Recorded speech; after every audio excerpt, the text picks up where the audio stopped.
So Capital Mass is a charity. It's a partnership between the Church Urban Fund, which is a national body working with the Church of England to nationally address poverty and inequality, and a partnership with the Diocese of London. And so my role is, or the charity's role is, to support and nurture and encourage parishes as they seek to tackle poverty and inequality in their communities.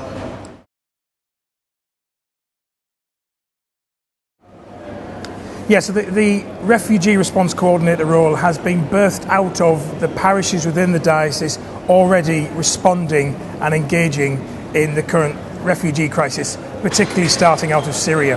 And there's been an overwhelming compassionate response coming from the parishes, and also a desire from the diocese centrally that there is resourcing and support to the parishes as they engage. So we've appointed a Refugee Response Coordinator with those two main aims, really, to support and resource what the parishes are already actively engaged in, and then the other angle is where parishes are looking to engage but don't know how or where to go, to offer that signposting service and as well the confidence to be able to engage in that. So that's kind of the double aspects of this new role, to support those who are already engaging and to enable those who wish to engage to be able to engage.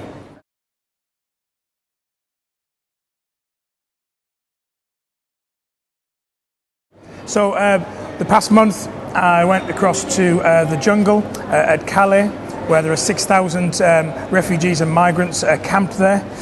It's a real eye-opener, it's a shock. You drive along a main motorway just coming out of Calais and there is a refugee camp. It takes you quite by surprise. My natural instinct before going was to have a tick list of things I am going to take. I'm an activist by heart, and I presumed that I knew what they needed and was already compiling a list of what I would take. And thankfully, the bishops and Tim Clapton from CTC, who I went with, were very keen that all who went took nothing except their ears. They listened. And that was a real challenge for me as an activist, but a challenge that I had to kind of embrace. I wouldn't say I embraced it fully, it's not my natural setting, but I'm so glad that I did. Because if I hadn't taken simply my ears, if I'd taken items, I would have missed out on truly what they were saying. So through conversations, I got to understand the world of these individuals, to understand their plight, to understand the perils that they are fleeing from and the hopes and aspirations that they had. But also through listening, it enabled me to know how we can target our response more effectively. Because there was me presuming they needed tents, they needed sleeper bags. And when I said, I presume you need this, no. The response was never what I presumed they needed.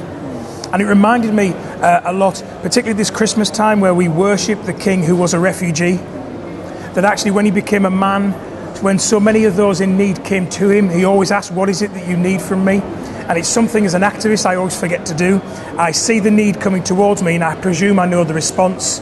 So if Christ's response is, what is it that you want from me, then so should mine to those who journey from crisis and from peril. So for any who are engaging or contemplating engaging to respond compassionately into this crisis, I would always be urging, ask the question first, what is it that you need, and then respond into that.